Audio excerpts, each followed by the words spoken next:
Democratic presidential candidate Joe Biden wants you to believe that his $2 trillion plan to combat climate change is a bold new agenda to save the planet. The onrushing climate crisis.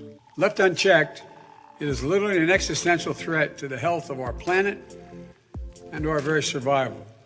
In fact, it's the same worn-out jobs program for Democratic Party interests that he's been pushing since he became a senator in the early 1970s.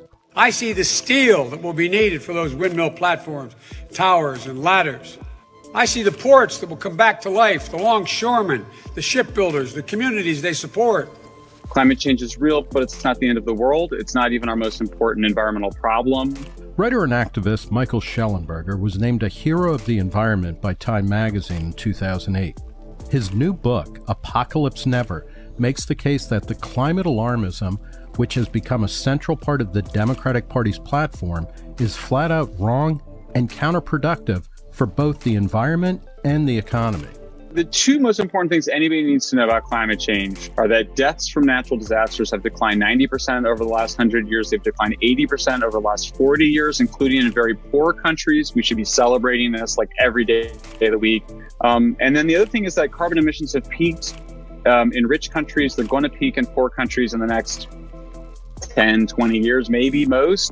A major problem of Biden's rehash of the Green New Deal is that renewable energy sources such as solar power simply can't scale to provide the electricity that modern society needs.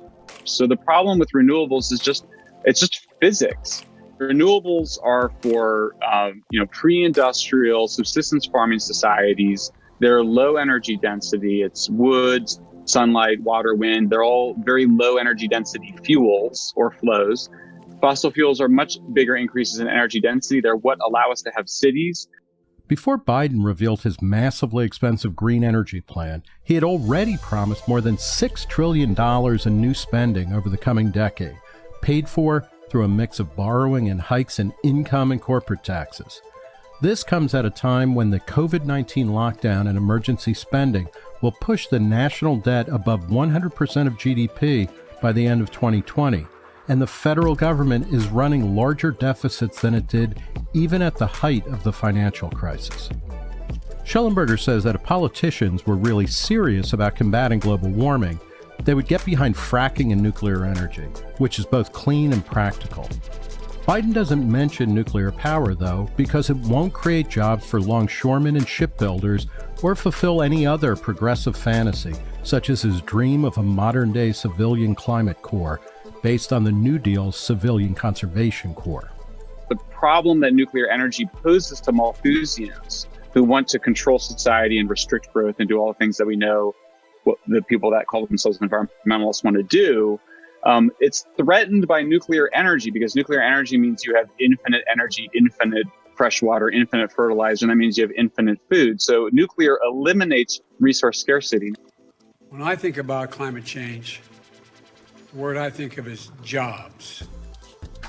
Good paying, union jobs.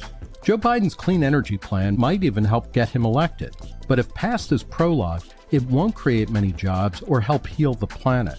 It'll just mean spending gobs of money we don't have in a massive giveaway to special interests.